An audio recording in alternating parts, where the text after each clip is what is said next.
Rama, ministri të jashtëm të Hungarisë, vendi i cili ka edhe presidencën e Radhës së Bashkimit Evropian dhe komisionerit për zgjerim Oliver Varhej. Kapitullin e parë të kapitujve me Shqipërinë, që do të thotë, duke folur në mënyrë substanciale. Bisedimet e antarësimit kanë nisur për të siguruar që Shqipëria të bëhet antare e Bashkimit Evropian sa më shpejt të jetë e mundur. Çështja e përshpejtimit të zgjerimit të Bashkimit Evropian drejt rajonit të Ballkanit Perëndimor ka qenë në krye të rendit të ditës së presidencës hungareze. E kuptojmë që Bashkimi Evropian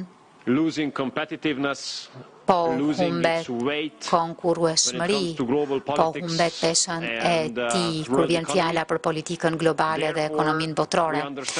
Kësaj kuptojmë që Bashkimi Evropian ka nevojë për freski, për energji të re, për një stimul të ri.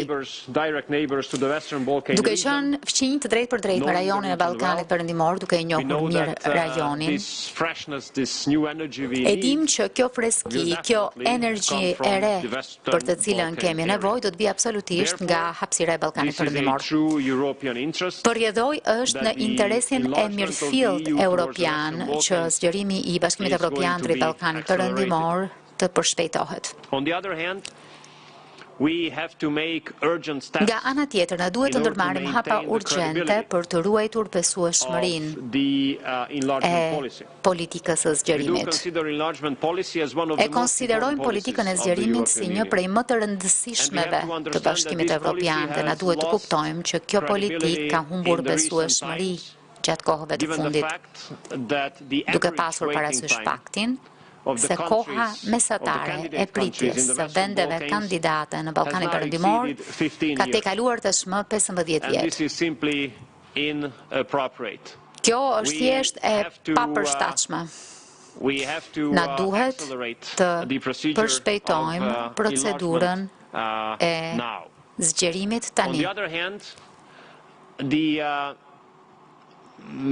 Nga ana tjetër, shumica e shteteve anëtare zakonisht shprehen se zgjerimi duhet të jetë një proces mbështetur në merita. Mbështetur në merita, këtë dëgjojmë si shprehje shumë shpesh, dhe meritat janë. Qartësisht, nëse do të shihnim arritjet e Shqipërisë gjatë viteve të fundit, qofshin në ekonomi, në politikë, në çështje sociale, është e dukshme që meritat janë të pranishme. Ne hungarezët mund të mbështetemi te përvoja jonë dypalçe. Shpresoj të mos jetë ndaluar këtu. Investuesit hungarez luajnë rol të rëndësishëm për modernizimin e ekonomisë shqiptare dhe të gjithë ata priren të raportojnë se rrethanat dhe mjedisi që përjetojnë në Shqipëri janë absolutisht të kënaqshme, absolutisht të bazuara në treg e në konkurrencë. Nga ana tjetër, kur vjen fjala për fusha të tjera, është e qartë se Shqipëria ka ecur shumë mirë kur vjen fjala për kushtet që ka vendosur Bashkimi Evropian që të ketë mundësi të çelë kapitujt e negociatave. Përjedhoj është një nder e privilegj i madh për ne që nisja e negociatave të vërteta thelbësore me Shqipërinë për antarësim nisën gjatë presidencës hungareze. Madje mund të them që ky koksh ndrohet në zakon nga ana jonë, sepse 14 vjet e gjysmë më parë ishim po në këtë pozicion dhe ishte hera e fundit kur përgatitjet e një vendi kandidat përfunduan. Në atë kohë ishte Kroacia. Dhe shpresoj që duke i dhënë fjalën kryeministrit për komentet përmbyllëse, shpresoj që të mos presim deri në presidencën tjetër hungareze për të patur një antarësim tjetër. Duke folur në mënyrë më burokratike, sot folëm për grup kapitujt e ashtu quajtur themelorët.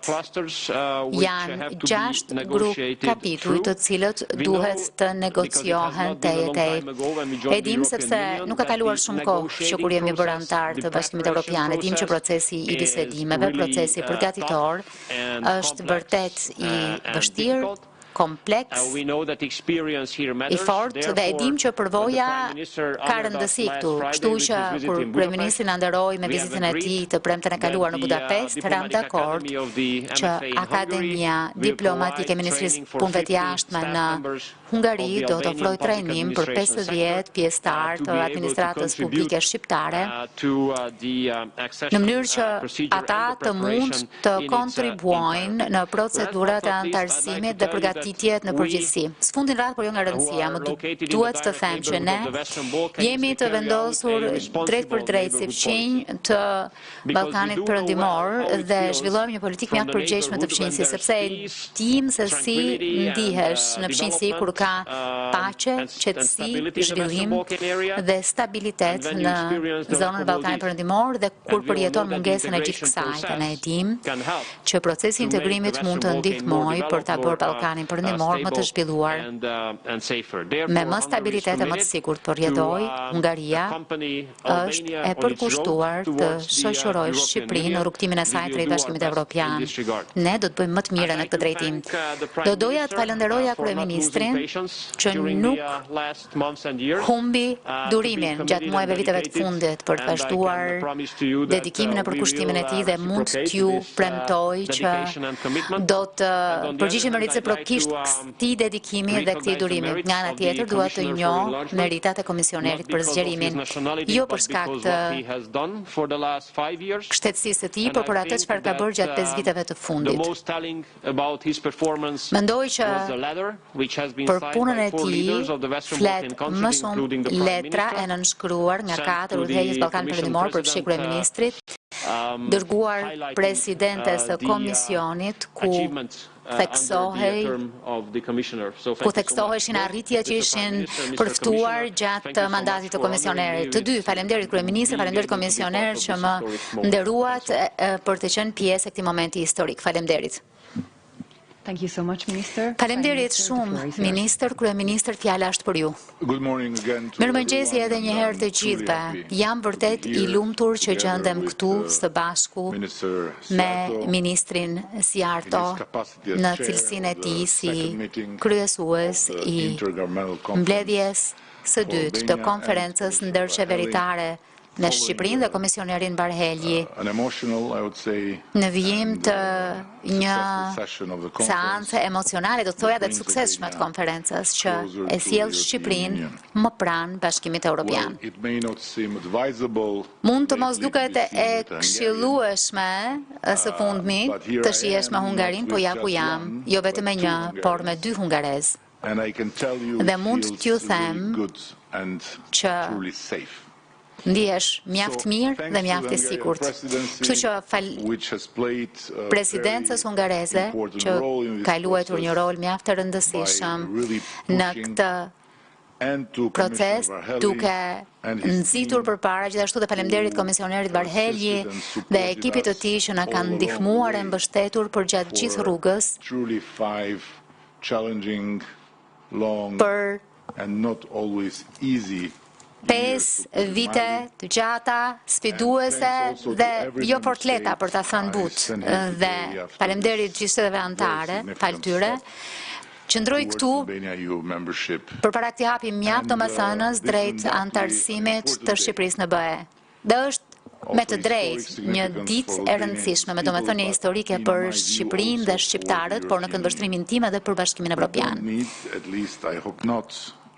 Nuk na duhet, së paku shpresoj jo, një kujtesë e rëndësisë për të qëndruar e për të punuar së bashku të lidhur nga parimet dhe vlerat që përkufizojnë Bashkimin Evropian.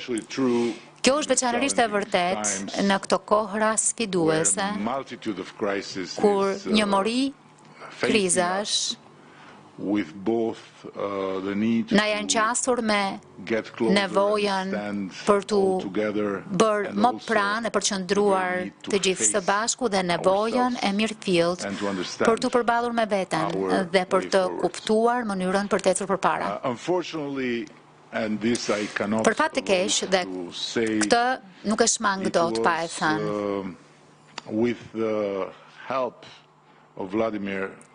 kjo ishte me ndihmën e Vladimir Vladimirovich Putin, që ky proces mori një shpejtësi të re pas agresionit të tij në Ukrainë, që shërbeu si një zile zgjimi që i kujtoi Evropës se iluzioni i vetë mjaftueshmërisë është vetëm kaq, një iluzion. Dhe që qartësoj në mënyrën më të vështirë se keni nevojë për Ballkanin Perëndimor, po aq sa Ballkani Perëndimor ka nevojë për BE-n.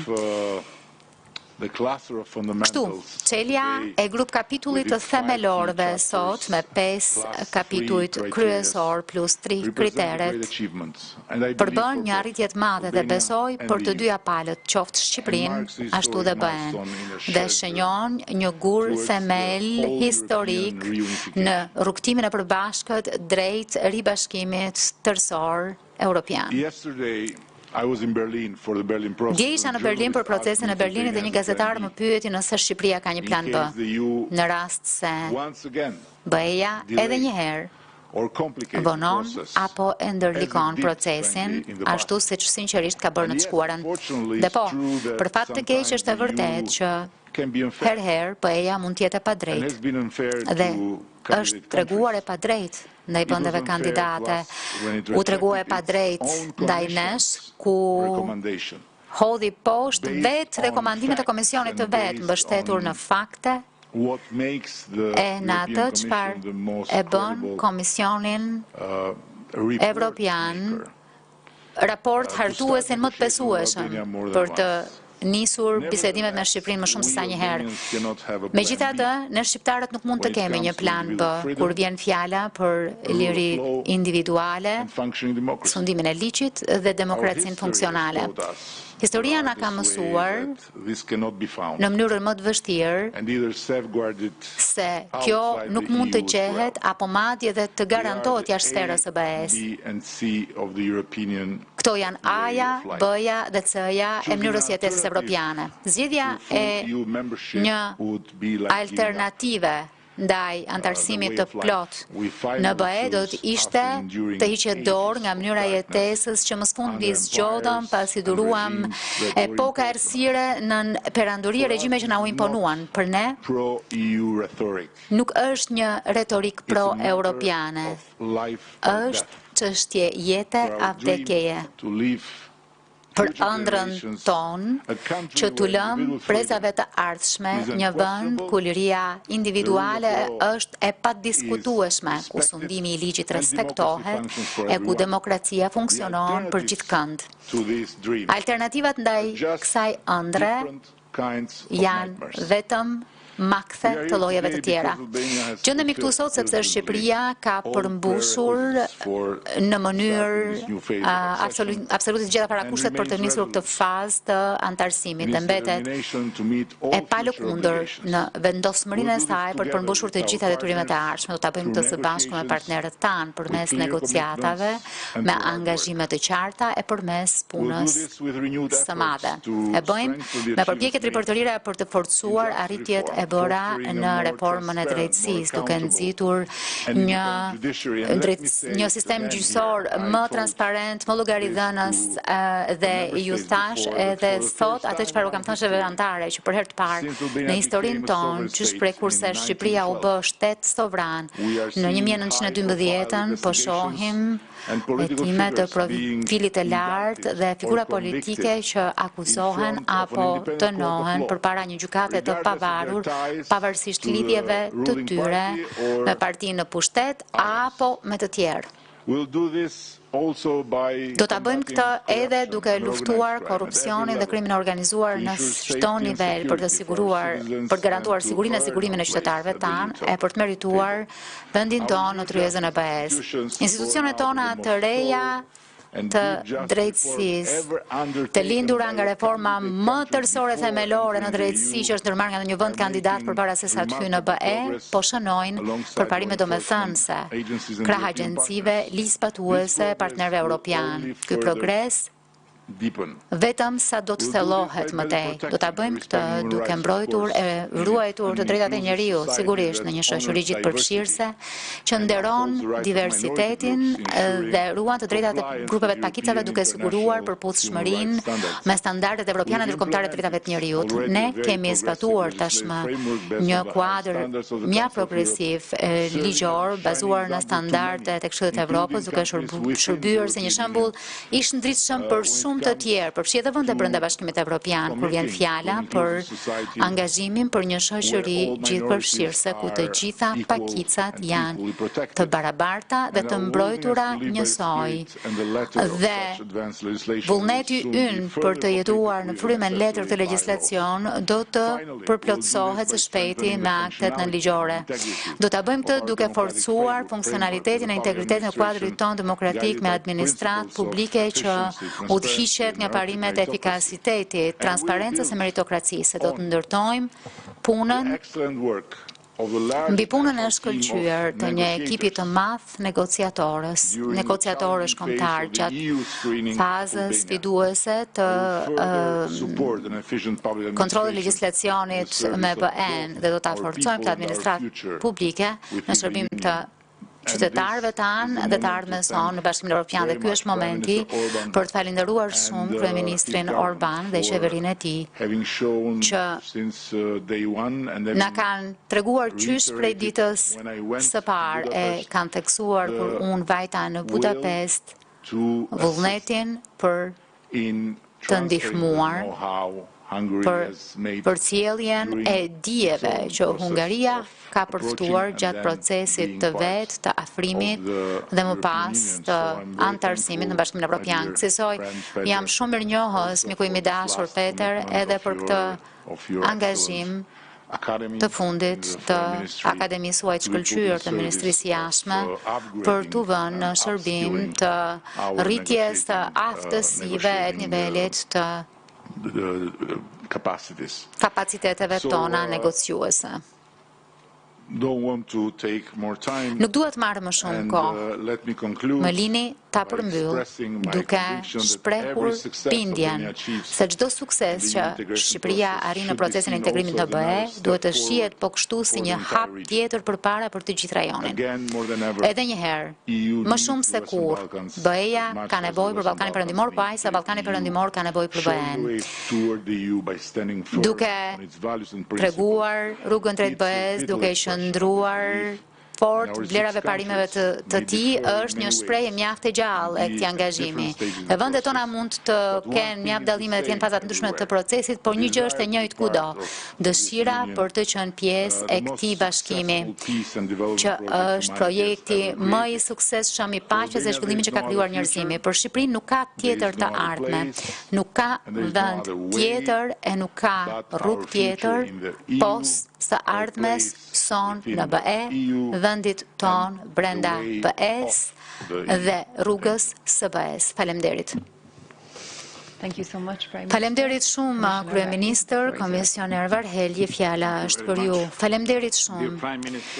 I dashur kryeministër, i nderuar ministres Jarto, të dashur miq, mendoj që po kremtoni një vendim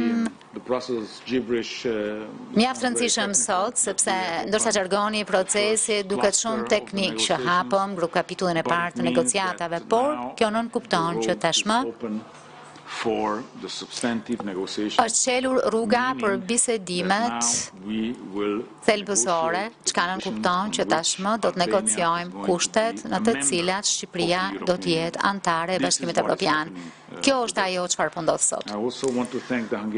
Doja po kështu që të falenderoja presidencën hungareze që ka nisur punën duke e vendosur zgjerimin jo vetëm si përparësi politike, por po kështu duke i kushtuar përpjekjet jashtëzakonshme për të nxitur e përshtyr përpara procesin institucional, çka nuk kupton që të merren e të gjithë vendimet e nevojshme zhvillohen të gjitha takimet e duhura për të ecur përpara edhe drejt përmbylljes së bisedimeve të antarësimit. Është e pa diskutueshme tashmë, mendoj, për BE-n dhe për udhëheqësit e saj që zgjerimi është mes tri përparësive kryesore. Është mes këtyre tri përparësive sepse pas zgjerimin, Europa nuk mund të bëhet më e fortë. Na duhet zgjerimi që Bashkimi Evropian të bëhet më i fortë. Krahasuar me pikën nga e nisëm në 2019 kemi bërë një rrugë të gjatë përpara. Më kujtohet shumë mirë dita e parë në detyrë kur mu desh të telefonoja kryeministrin Rama në mëngjes herët sepse ishin përballur me një tërmet shkatërrues. Tërmet me shkallë Richter 6.4. Ndërhym menjëherë në përpjekje për të ndihmuar dhe mendoj që kjo formësoi edhe pjesën tjetër të mandatit. E jo vetëm I dha formë mandatit, por solli po kështu edhe një qasje të re. Sepse ajo çfarë trashëgova nga Komisioni Juncker dhe kryeministri e përmendi tashmë, ishte më shumë një skenë si një makinë për flasur se sa një portofol. Kishim tri përpjekje të dështuara për të arritur marrëveshje për nisjen e bisedimeve për antarësim me Shqipërinë dhe Maqedoninë e Veriut. Kjo ishte pika nga më duhet ta filloja. Dhe në thelb u desh që politika e zgjerimit të ngrihej më së pari në këmbë dhe pastaj të merreshim me integrimin e mirëfillt, që do të thotë të dinim se si do të arrinim ekonomi të ngjashme, shoqëri të ngjashme në Ballkanin Perëndimor edhe përpara se sa të ndodhë antarësimi, dhe kjo u bë përmes planit ekonomik të investimeve. E para ishte të hartonim një metodologji të re dhe pastaj I treti është edhe plani I rritjes, që tashmë po e përshpejton zgjerimin. Dhe për të bërë të mundur që në fund të mandatit të komisionit të ardhshëm ne të mund të shohim kryeministrin Rama që të emëroj edhe komisionerin e parë apo t'ja propozimin e vetë për komisionerin e parë në komision. Kur diskutoja me kryeministrin planet e mia dhe I thosha që mendoj se mund të bëj maksimumin, ai më shihte, nuk e njihnim njëri tjetrin, por më shihte, si ta them, me një nivel modest pikpyetjeje nëse kjo do të ishte e mundur. Dhe është e mundur. Është e mundur sepse Shqipëria ndërmori një qasje të re. Kur vjen fjala për t'i bërë gjërat, dhe kjo qasje e re do të thotë të mos druhet të bëj gjithçka është e nevojshme për fshirje edhe në terren. Në qoftë se do të marrim disa shembuj, kishim në 2020 shqetësime mjaft të mëdha sa I takon krimit organizuar, sa I takon korrupsionit, sa I takon sistemit gjyqësor. Dhe ne vërtet u futëm shumë thellë me kryeministrin dhe ai është angazhuar e ka realizuar to duke ndërmarrë veprime së bashku me shtetet anëtare duke ndërtuar besimin copës pas cope, tull pas tulle dhe mendoj që ishte një element thelbësor në suksesin që vendi ka akumuluar tashmë. Po të hedhësh syt pas Të shohës ku jemi tani, kaluam Covidin, na u desh të dërgonin vaksinat, u mor një vendim i madh që në 2020 për të nisur negociatat, pastaj u përballëm me një tjetër problem që nuk ishte as pak lidhje me Shqipërinë, por në 2022 patëm konferencën e parë ndër qeveritare me Shqipërinë, që kanë kuptonte që bisedimet e antarësimit nisën. Krah kësaj nisëm po kështu të ndërtonim Europën në Shqipëri. Kemi trajtuar çështje të cilat mendoj se kanë qenë problem prej njësër dekadash, pasi Vlorës që e përuruam. Tashmë keni Kolegjin e Europës në Shqipëri, pari, në Ballkanin Perëndimor, dhe mund të vazhdoj lista shumë e gjatë. Dhe kjo ka ndodhur sepse Shqipëria kur nuk është stepur të bëj çdo gjë të nevojshme në rrugtimin e saj drejt BE-s. Dhe shpresoj që kjo të vazhdojë, sepse nëse kjo vazhdon, kjo nënkupton që me të gjitha instrumentet që kemi në duar, Shqipëria mund ta përgatit veten për të bërë antare në fund të mandatit ardhshëm. Por kjo nuk kupton që në terren po kështu duhet të zbatojmë planin ekonomik të investimeve. Kështu kemi lajme të mira, jemi në nivelin e 60% të zbatimit. Mendoj që ndoshta është pjesa më e suksesshme e të gjithë pjesës buxhetit të BE-s. 60% vetëm deri tani. Çka nuk kupton se jo vetëm që kemi arritur sukses sa i takon zbatimit, por kjo nuk kupton edhe që efektivisht programi është edhe mbi atë çfarë duhet. Kemi në fakt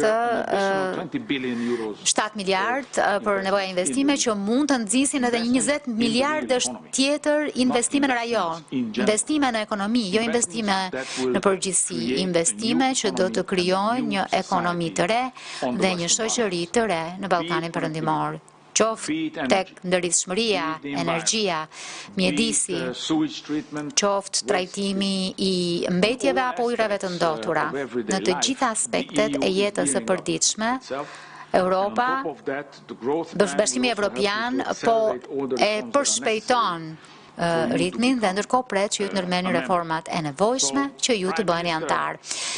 Kryeministër, keni tashmë gjithçka në dispozicionin tuaj, ndaj shpresoj që kur të vi koha që të kem ikur, ju do të përshpejtoni edhe më shumë punën që unë e di. Ju e keni kaq shumë për zemër. Faleminderit shumë. Faleminderit shumë komisioner. Tashmë do të marrim pyetjet tuaja. Ta nisim së pari me kolegët këtu në sallë. Ju lutem.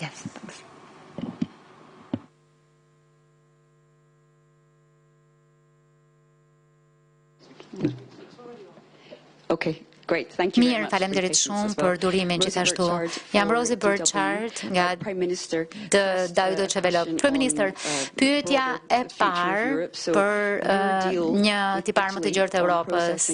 Ju keni një marrëveshje jo me Italinë për përpunimin e imigrantëve, duke se ka frymzuar vende të tjera të BE-s. E di që udhëheqësit e BE-s kanë prirjen të diskutojnë për të tilla marrëveshje më të ngjashme kur të takojnë javën tjetër. A ju u është afruar në një vend tjetër te ju për një gjë të tillë dhe çfarë do t'u thoni atyre skeptikëve që thonë që ju po bëni punën e pisët të BE-s?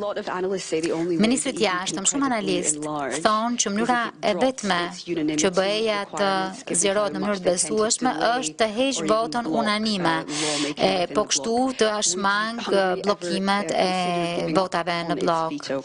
A ka konsideruar ndonjëherë Hungaria që të heqë dorë nga vetoja e saj? Komisioner, jam interesuar për mendimet tuaja se çfarë duhet të bëjë BE-ja për detyrat e veta të shtëpisë apo reformat e veta në mënyrë që të jetë në gjendje të zgjerohet, të rritet dhe të pranojë antar të rinj në klub. Faleminderit shumë.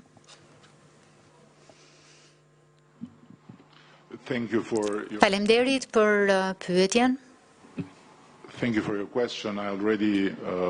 Faleminderit për pyetjen, e kam shpjeguar gjatë për gazetar të panumërt, sipas standardeve të mia, në Berlin dje. Për arsyen se Shqipëria e ka bërë këtë marrëveshje dhe se si e shohim ne këtë dukuri. Edhe njëherë, pikë së pari, po, na është kërkuar nga të tjerë dhe kemi thënë jo. Së dyti, gjithkush duhet të kuptojë se marrëdhënia jonë me Italinë është mjaft e veçantë. Dhe shkon pas mira vjet, për po kështu, shkon pas në kohë me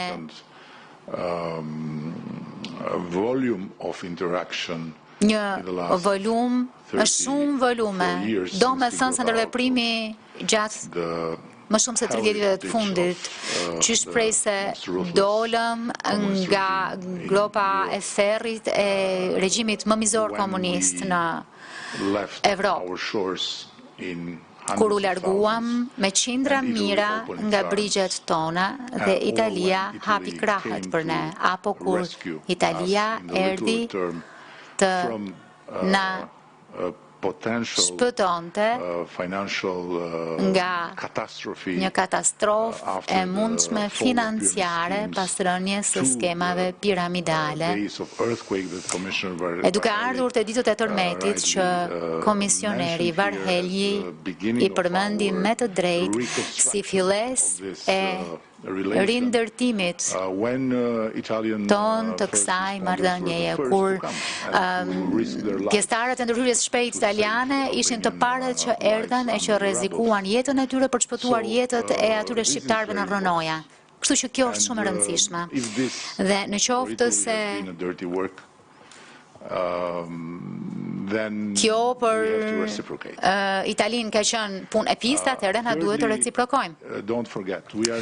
Së treti, mos harroni, ne nuk jemi vend i BE-s, ne jemi vend europian. Dhe kjo nuk është një certifikat që kemi marrë në Bruksel, apo që mund të na merret nga Brukseli. Kësaj gjeografia jon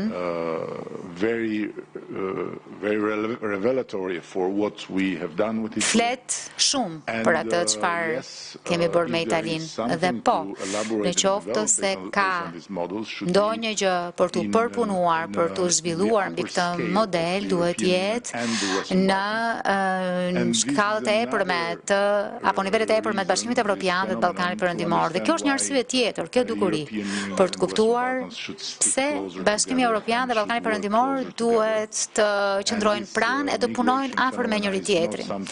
Dukuria e migracionit nuk është diçka që mund ta zgjidhësh një copë këtu e një copë atje, por si e tërë e duke garantuar një qasje gjithësore të tërë Bashkimit Evropian ndaj këtij fenomeni. Sepse një gjë është të luftosh migracionin e paligjshëm dhe një gjë tjetër është të garantosh migracion të rregullt. Dhe Evropës i duhet t'i bëj të dyja këto. Në fund të kësaj përgjigjeje time paksa të gjatë, ndoshta, por për respektin tuaj të pranishëm këtu dhe që po ndiqni këtë moment historik për Shqipërinë, do të thoja që jemi shumë të prirur të bëjmë çdo gjë që është e nevojshme për të qenë një shtet antar krenar i BE-s. Ne e dim, jemi të vetëdijshëm për madhësinë e peshën tonë, edhe pse jam nga më të gjatët mes kryeministrave, kjo nuk më shpërqendron nga fakti që përfaqësoj një nga vendet më të vogla. E di që ndonjëherë për më të voglin ka një punë të madhe për të bërë, po nuk është menu. Kur hyn në një familje të madhe, nuk mund të zgjedhësh vetëm ëmbëlsirat dhe ushqimin e shijshëm. Ndonjëherë të duhet Të marrësh edhe gjëra të tjera që janë në menu, e ndoshta që nuk janë kaq të shijshme, por duhet ta bësh. Duhet ta bësh. Kjo është mënyra si e shohim angazhimin ton ndaj kësaj familjeje, të qenit besnik deri në fund. Dhe në fakt, u kam thënë edhe shteteve anëtare, Bashkimi Evropian kurrë nuk do të ketë një antar më besnik se Shqipëria. E kemi dëshmuar gjatë historisë sonë, ne jemi shumë besnik ndaj perandorive. Faleminderit shumë. Për ta thënë thjesht,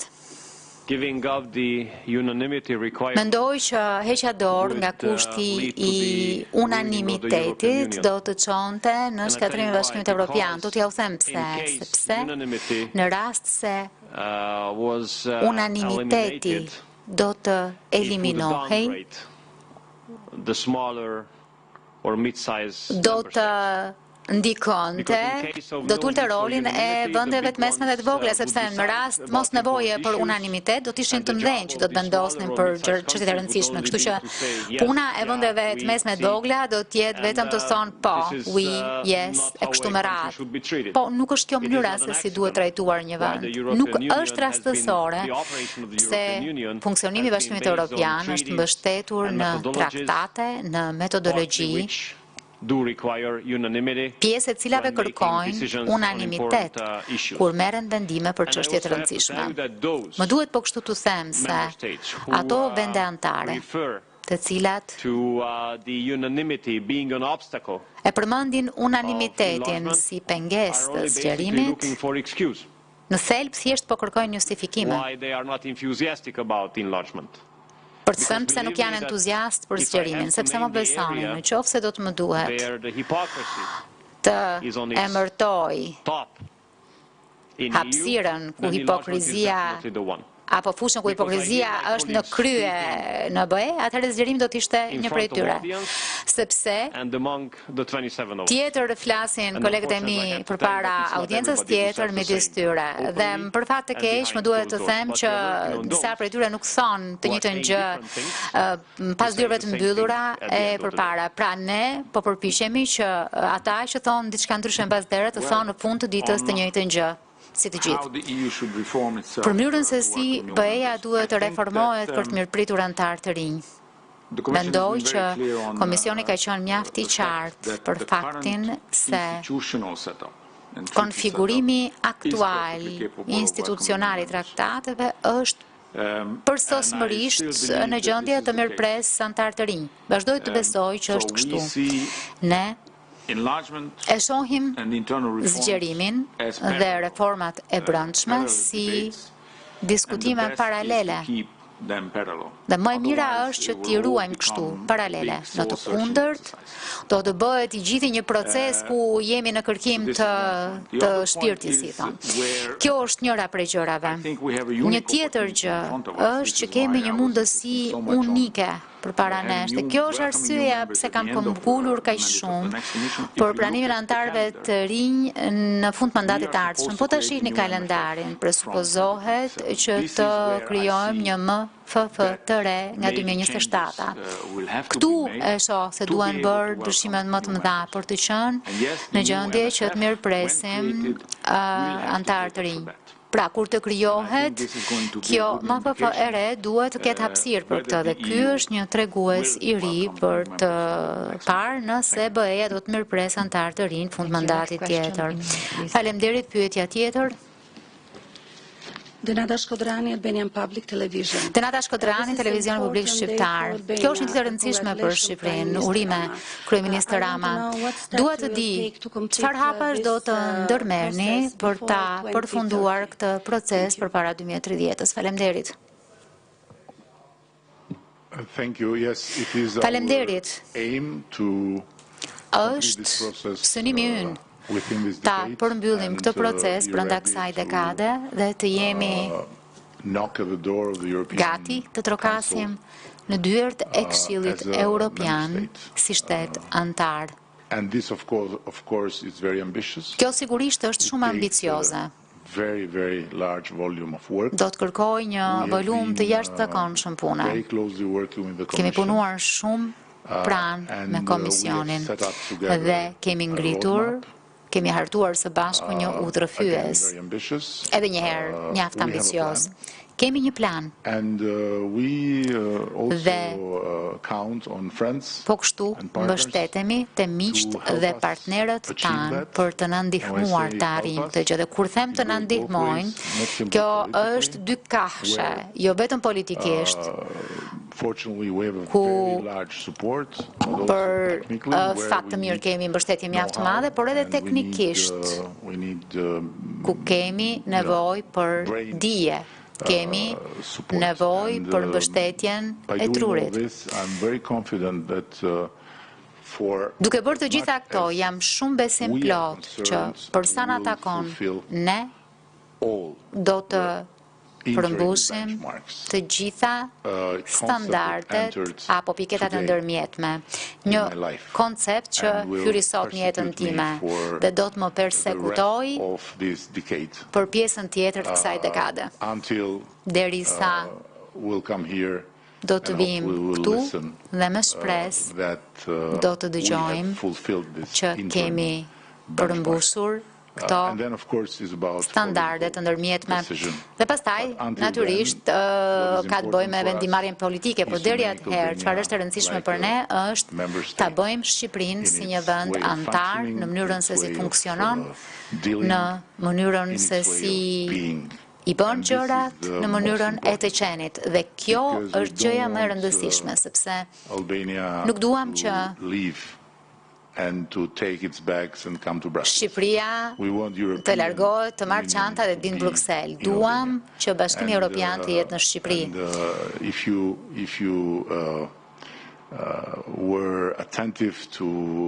Nëse i keni kushtuar vëmendje asaj çfarë tha komisioneri Varhelyi, ai përmendi diçka që në fakt është motoja jonë. A i tha, në Shqipëri kemi nisur të ndërtojmë Europën. Dhe është pikërisht kjo është ajo që duam të përfundojmë, të ndërtojmë Europën në Shqipëri. Pyetja tjetër, Zotan, të lutem. Mirëmëngjesi, unë jam Zotan Buki nga televizioni Hungarisë për gëzime, kryeministër Rama për këtë hap të madh. Javën e kaluar në Strasburg, kryeministri Viktor Orban u shpreh se pa Serbinë, integrimi i Ballkanit Perëndimor nuk është i mundur. Ministër Siarto, si e shihni gjatë presidencës hungareze shanset për të arritur gur të mëtejshëm kilometrik nga vendet e tjera të Ballkanit Perëndimor për të çelur disa kapituj të tjerë me ta. Faleminderit shumë. Faleminderit siç e thash që në fillim. Kur vjen fjalë për agjendën e presidencës, çështjen e përshpejtimit të zgjerimit të Ballkanit Perëndimor e kemi vënë në krye të saj. Dhe kemi disa plane mjaft konkrete. Njëri prej tyre u realizua sot. Ishte një plan e objektiv shumë i qartë i yni për të nisur negociatat e mirëfillta me Shqipërinë. Kështu që mund ta shenjojmë të kutizë pjesërisht, sepse besoj që në qoftë se gjithë secili bën punën e vet në mënyrë të drejtë dhe në mënyrën e duhur, atëherë, përpara fundit të vitit, një tjetër grup kapitull duhet të mund të hapet me Shqipërinë, që është gjashta dhe që ka të bëjë me marrëdhëniet me jashtë dhe që është e qartë që praktikisht, pragmatikisht, po ta shohësh të çështja, Shqipëria është gati. Ndaj shpresoj që të gjitha detyrat burokratike të shtëpisë do të bëhen këtu në Bruksel dhe pastaj do të mund të ulemi për një tjetër konferencë ndërqeveritare përpara mbylljes së mandatit të kësaj presidence. Kemi një objektiv mjaft të qartë edhe kur vjen fjala për Serbinë. Është e qartë se Serbia është e aftë dhe e gatshme të çelë grup kapitujt e tjerë që ka të bëj me rritjen gjithëpërfshirëse dhe zhvillimin. Po të stoni në Beograd, po të thosh Beograd 2 herë brenda një muaji, mund të shohësh se çfarë nënkupton zhvillimi dhe rritja. Pra, ata burokrat këtu, të cilët janë të shqetësuar nëse Serbia është gati për çelur kapitujt, do t'i këshilloja të udhtojnë 2 herë brenda 2 javësh në Beograd dhe të shohin sa gati janë. Kështu që me këtë objektiv të qartë shpresoj që ato vende anëtare që janë më kritike ndaj Serbisë të mos ngrenë pengesa, që të çelëm një tjetër konferencë qeveritare me Serbinë dhe do të ishte më e preferueshme që të çelej grupi i kapitujve për rritjen gjithëpërfshirëse dhe zhvillimin. Nëse kjo nuk do të ishte e mundur, së paku të kemi një konferencë ndërqeveritare politike për të dëshmuar angazhimin nga të dyja palët për procesin e integrimit të Serbisë. Kur vjen fjala për Malin e Zi, është vendi që ka numrin më të madh të kapitujve të çelur, janë gati për të mbyllur 4 apo 5 prej tyre. Kemi një objektiv të qartë këtu që gjatë mandatit tonë të zhvillojmë një konferencë tjetër ndërqeveritare me Malin e Zi në mënyrë që ata të mbyllin ata kapituj ku kanë plotësuar të gjitha piketat apo standardet përfundimtare. Jemi sigurisht të gatshëm të mbështesim kandidatët e tjerë, Bosnjë-Hercegovinën, Maqedoninë e Veriut, po kështu. Mendoj që situata ideale do të ishte zhvillimi i konferencave ndërqeveritare me të dy ato. Por nuk varet vetëm prej nesh, nuk varet vetëm nga presidenca, nuk varet vetëm nga komisioneri, varet nga konsensusi i të 24-tve. Dhe këtu vjen ai problemi që përmendaj, që edhe pse mund të dëgjoni deklarata pro zgjerimit nga shumica e shteteve anëtare publikisht, më besoni që kur ulemi bashk, disa prej tyre ngrën kritika, ngrën pengesa e kështu me radhë në vend që të mbështesin procesin. Këto janë planet tona të qarta për 2 muajt e gjysmë të mbetur të presidencës sonë. Thank you. Next question. Faleminderit, pyetja tjetër. Sawaj, please. Faleminderit për fjalën. Unë vi nga Agjencia e Lajmeve, të doja t'ju falenderoja për përgjigjet, por dua t'ju pyes, ç'lloj vështirësish prisni zoti Sjarto gjatë procesit dhe si duhet të ndryshojë politika e zgjerimit të BE-s? Zoti Varhelyi, Komisioner Varhelyi, ju përmendët që në prill Bashkimi Evropian krijoi një instrument 6 miliard euro për të përshpejtuar integrimin Ballkanit Perëndimor. Si ka ecur ky instrument? A ka rezultate të dukshme? Dhe për kryeministrin, si e kanë marrë këtë nismë vendet pjesëmarrëse? Faleminderit. Me lejen tuaj atëherë, dhe natyrisht edhe me inkurajimin tuaj. Nuk kemi qenë, në fakt ne jemi bërë antar të BE-s jo shumë kohë më parë, kësaj nuk i harrojmë kompleksitetin dhe nivelin e sfidave, të themi. Nuk i harrojmë pra ato. Na kujtohen në mënyrë shumë të gjallë, kur vjen fjala për procesin që ishte shumë i gjatë, shumë i ndërlikuar, është shumë kompleks dhe e dim që përvoja ka rëndësi këtu. Kësaj jemi të sigurt për faktin që ky do të jetë një proces kërkues për Shqipërinë.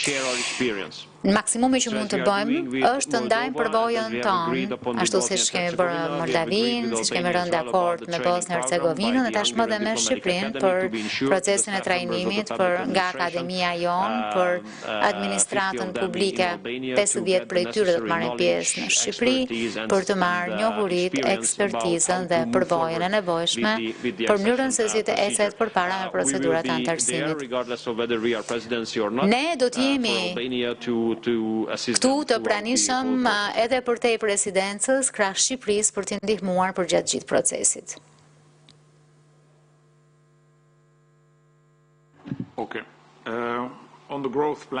Sa i takon planit të rritjes. Plani i rritjes u miratua këtë vit dhe funksionon në 2 mënyra. Së pari, ofron investime shtesë në të gjitha fushat ku na duhen investime të konsiderueshme për të zbatuar të gjitha reformat e nevojshme për të bërë antar të Bashkimit Evropian. Janë 6 miliard euro fonde që janë caktuar për këtë plan. Por që të funksionojë, na duhet që nga vendet kandidate të marrim, që do të thotë na duhet të kemi një agjendë reformash për secilin prej tyre, e cila ofron një skicë të asaj çfarë ata do të bëjnë deri në fund të kësaj periudhe financiare, në thelb deri në fund të 2027-s. Ky është një program I cili do të realizoj të njëjtin efekt, rezultat se një program me një cikël normal, por gjysma e një kuadri shumë vjetor financiar, flasim për 3 vjet e gjysmë. Periodoja agenda reformave do të jetë kyçe. Kjo është ajo për cilën kemi rënë dakord deri më tani me partnerët tanë. Mungon vetëm Bosnia-Hercegovina. Këto agenda reformash janë miratuar nga Këshilli javën e kaluar, kështu që në thelb parashikojmë që pagesat e para të lëvrohen brenda këtij muaji. Ky është plani. Kjo nën kupton edhe që koha në fakt po ecën që vendet të vazhdojmë reformat në mënyrë që ne të levrojmë edhe pagesat e mëtejshme. Në fund të këtij kuadri shumë vjeçar financiar, ky plan që mobilizon një vlerë sa 1/3 e PBB-s së të gjithë rajonit, do të sigurojë apo ne do të kemi një intensitet ndihme që përkon me atë të kuadrit të kohezionit për shtetet anëtare, që të thotë 90% të ndihmës që marrin ata për frym do ta marrë edhe Ballkani Perëndimor. Kjo nuk kupton që pas kësaj nuk do të ketë asnjë justifikim post të qenit gati për të bërë antar Bashkimit Evropian. Jo vetëm jemi në drejtimin e duhur, por kemi bërë një hap të madh përpara dhe shpresoj që të vazhdojmë. Me planin e rritjes do të përshpejtojmë të gjitha ato reforma që janë të nevojshme për të bërë antar.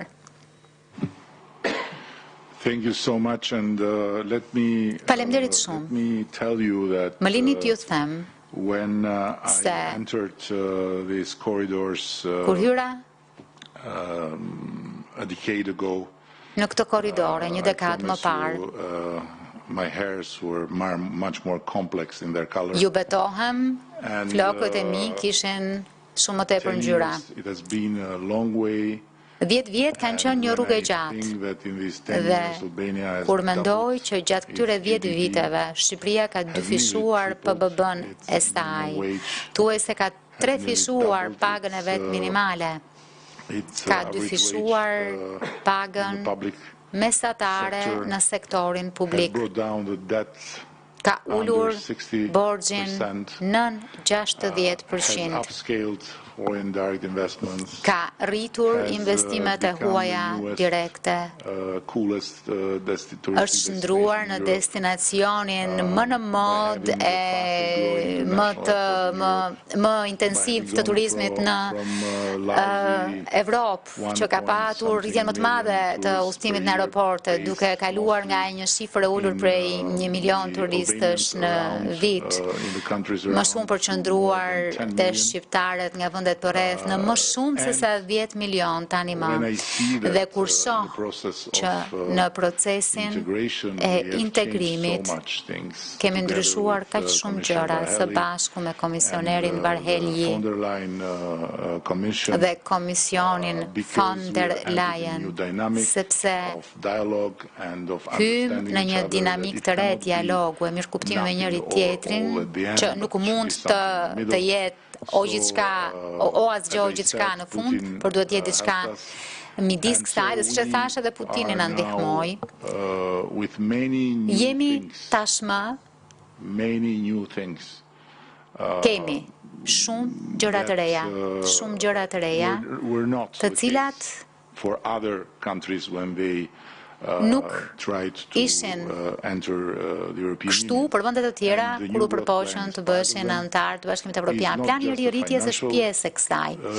Nuk është vetëm instrument financiar, sepse gazetarët kudo edhe në Shqipëri shohin vetëm pjesën financiare, por ka të bëjë edhe me integrimin në tregun e përbashkët evropian. Vetëm pagesat, vetëm vetëm për të qenit pjesë në fund të këtij viti, duke nisur nga fillimi i vitit tjetër, që të jemi pjesë e hapësirës përbashkët pagesave për të gjithë qytetarët shqiptarë që jetojnë jashtë, nënkuptojnë 10 miliona euro përsyera nga transfertat monetare. Dhe ky është vetëm një nga shumë gjërat që mund të merren parasysh apo llogariten. Dhe në fakt, mënyra se si e kemi pritur ne, me shumë inkurajim, sepse 5 vjet më parë këto gjëra dukeshin të pamundura, ndërsa sot janë realitet. Ashtu siç e përmendi komisioneri Varhelyi, 3 herë njëra pas tjetrës u poshtruam, ishim gati, komisioni tha që ishim gati, dhe pastaj dinamikat, siç e përmendi Peteri, brenda dyrëve, pas dyrëve të mbyllura, ishin të tilla që 3 herë ne u poshtruam, por ajo çfarë të vret të bën më të fortë, dhe e ka thënë një filozof gjerman. Kështu që ne kemi dalë më të fortë nga kjo dhe ja ku jemi sot këtu. E dim që rruga përpara është e gjatë, nuk kemi iluzione, dhe e dim që zakonet e vjetra nuk ikin kollaj, kështu që gjërat, rruga mund të shndrohet sërish në rrugë me pengesa, por për ne nuk ka rrugë tjetër, nuk ka vend tjetër, nuk ka të ardhme tjetër. Dhe diçka që të gjithë duhet ta kuptojnë. Kur shqiptarët bien në dashuri, nuk i ndal dot kush. Faleminderit, kemi edhe një pyetje tjetër në internet, shoh një dorë të ngritur, në qoftë se më dëgjoni, fjala është për ju. Po, më dëgjoni? Po, ju dëgjojmë. Por nuk më shihni. Po, sepse mbylla pak videon. Po e nis.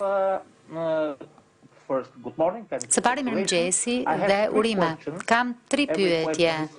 Çdo pyetje për secilin prej folësve.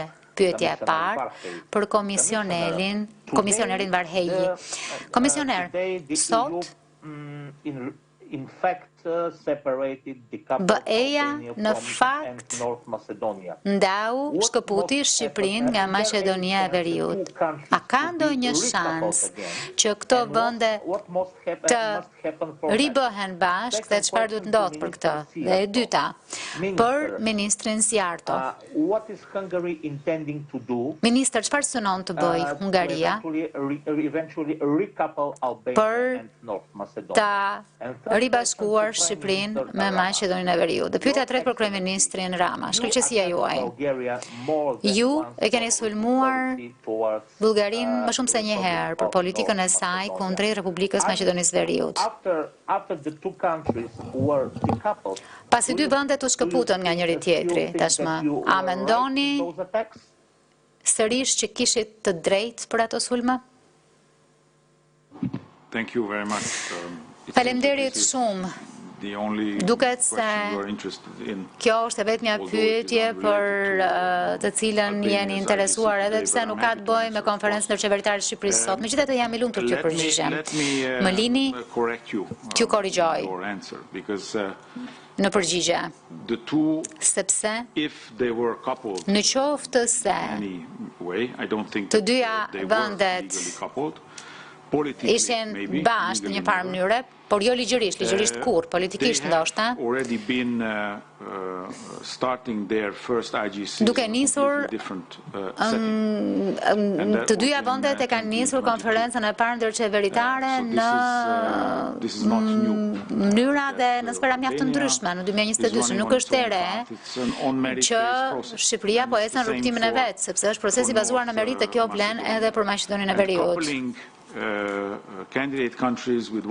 Bashkimi i vendeve kandidate me njëri tjetrin do të thoshte që ne të komprometojmë apo të lejojmë që të komprometohen parimet e meritës. Dhe ky është një nga gur themelet e kritereve të Kopenhagës.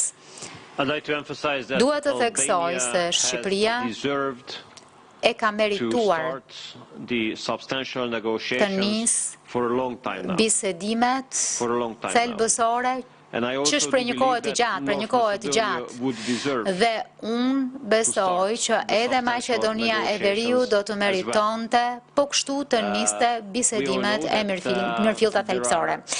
Ne e dim se cilat janë pengesat dhe ajo çfarë mund t'ju premtoj si presidencë hungareze dhe si një vend pro zgjerimit është se do të vazhdojmë të mbështesim të dyja vendet që ato të mund ta kalojnë procesin e antarësimit sa më shpejt të jetë e mundur. My friend, you are aware of the neighborhood and you may know that Albania has me këtë rajon fëmijësie dhe e dini që Shqipëria është bërë bashkë me të tjerë me detyrim shumë herë. With the Ottomans. Na bën bashkë me Osmanët, pastaj me Italianët, na bën pastaj me Jugoslavët, pastaj na detyruan të bëshim qift me Stalinin në ish bashkimin sovjetik, pastaj me Maqedoninë në Kinë, pra në të gjitha këto qiftime, kuptuam se nuk duam që të bëshim qift me detyrim, por donim të gjenim lumturinë tonë në të vetmin qift që është Shqipëria dhe Bashkimi Evropian. Dhe pastaj çfarë ndodhi? Të rruguçej dhe krejt befa se gjetëm veten tonë bashkuar me Maqedoninë. Më lini të them që nuk ishte kaq keq sepse mundëm të ndanim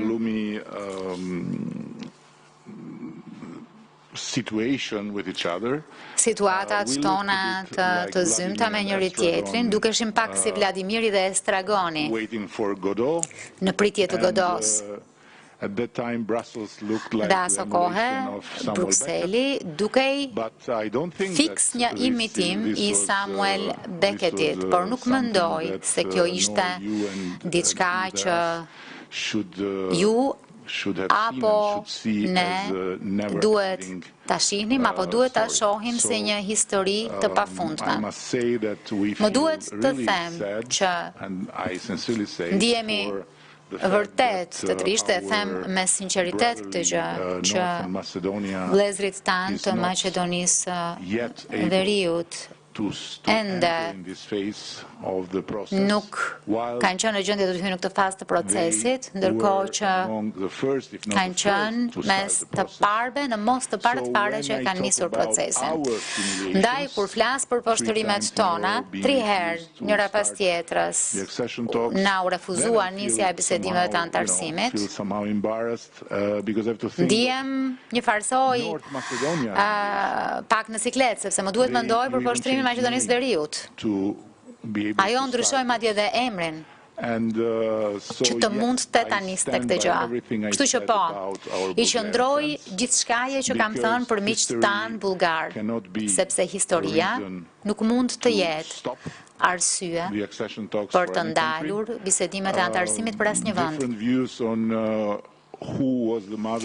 Pikpamje të ndryshme se kush ishte nëna e heroit kombëtar dhe me kë bëri dashuri ajo, apo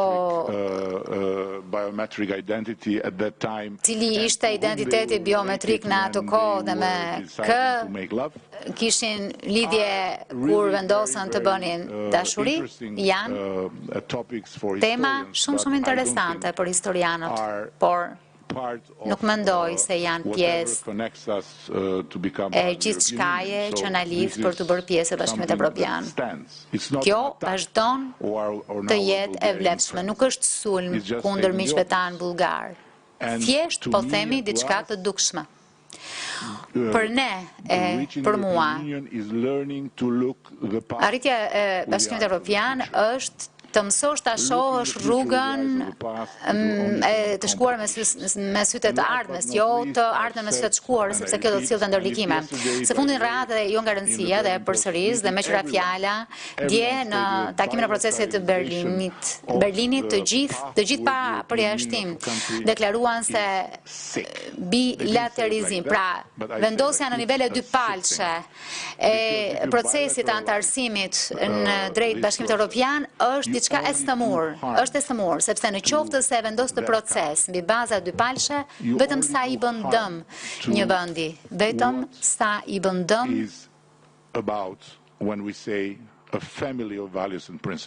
asaj për cilën themi që është një familje vlerash e parimesh. Procesi i integrimit për ne, si Shqipëri e për ne në rajon, është diçka që është pak sa ndryshe nga ajo çfarë ishte për hungarezët. Komunizmi për hungarezët ishte një aksident mizor në rrugën e një kombi që kishte një shtet, që kishte institucione, një botë akademike dhe të gjitha gjërat, jo demokraci, por të gjitha gjërat e tjera për qindra vjet. Për ne ndërkohë është ndryshe. Ne në historinë tonë nuk kemi traditën e institucioneve, nuk kemi në historinë tonë traditën e një shteti që funksionon pavarësisht nga sistemi.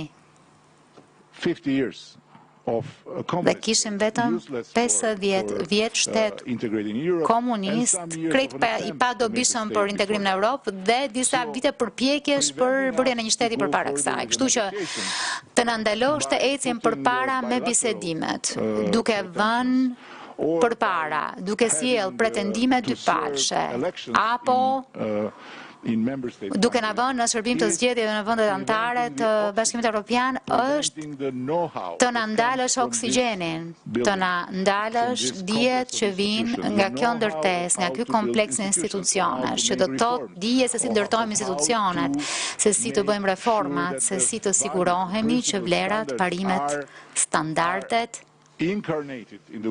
të mishërohen në mënyrën se si funksionon shteti.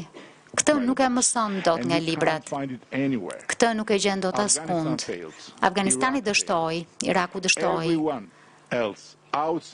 Të gjithë të tjerët jashtë këtij kontinenti që kanë kërkuar që janë demokraci e të lullzojnë të ecin, janë të destinuar të dështojnë vetëm për një arsye të thjeshtë, nuk kanë bekimin të jenë në këtë kontinent dhe të kenë Bashkimin Evropian si burim dije, njohurish, si burim i gjithë shkaje që të duhet, jo vetëm për të pasur njohuri teorike, por edhe për të ditur praktikisht, për të bërë vendin gati për të qenë shtet antar, që do të thotë garanci e lirive individuale, e sundimit të ligjit dhe demokracisë funksionale. Të parandelosh Maqedoninë dhe pastaj Maqedoninë e Veriut, shpresoj të mos bëhet Maqedonia e Jugut, që ta bënte këtë, ishte t'i bëje një dëm shumë të madh një kombi, t'i bëje një dëm shumë të madh një populli, t'i bëje një dëm shumë të madh rajonit tonë. Vazhdoj të qëndroj kësaj dhe mund t'i them gjithkujt që kjo nuk është një konfrontim. Është fakt. Unë e dua Aleksandrin e Madh, gjithë e duam Aleksandrin e Madh, por nuk dua t'ja di. Nuk dua të di se ku ka lindur dhe nuk po pretendoj që të marrë pjesën time si shqiptar nga gjenet e tij, sepse kemi dhe shumë shqiptarë që mund të pretendojnë që Napoloni është shqiptar. Mos doni gjë që të ngrëm një problem dypalësh me Francën për këtë, sepse do të kemi pastaj një mosmarrëveshje dypalëshe për Korsikën, dhe kjo nuk do të përfundoj kurrë. Einstein ishte shqiptar, e dini? Çfarë të bëjmë? Ju lutem, duhet të tregojmë serioz. Dhe gjithmonë vjen momenti dhe do ta mbyll këtu, momenti për të bllokuar. Lërini vendet të rriten, lërini vendet të bëjnë punën e tyre, lërini vendet të mësojnë se si të ndërtojnë institucione, lërini vendet të zbatojmë gjithçka është e nevojshme për të patur lidhje individit, sundimin e ligjit dhe demokracinë. Dhe pastaj kur vjen fjala për të bërë antar, ti thua jo se s'më pëlqen emri yt, por së paktën i keni dhënë çdo gjë që të funksionojnë si një shtet antar i BE-s. Dhe pastaj thoni, nuk më pëlqen emri. Në rregull, shumë e drejtë, por jo kur vendet kanë nevojë për njohuritë, jo kur vendet kanë nevojë për ndihmën, jo kur vendet kanë nevojë për mbështetjen, sepse pastaj do të keni një vend ku 20 vjet më parë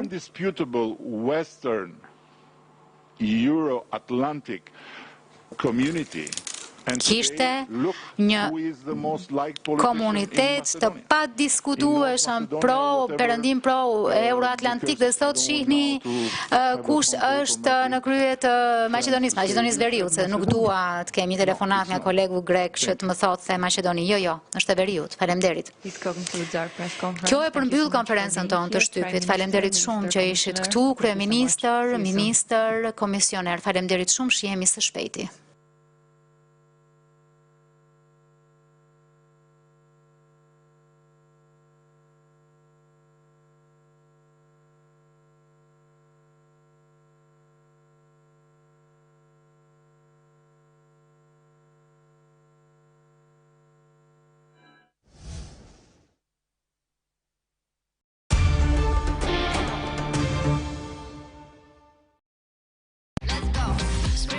Biznesi yt mund të punojë nga kudo ndodhet.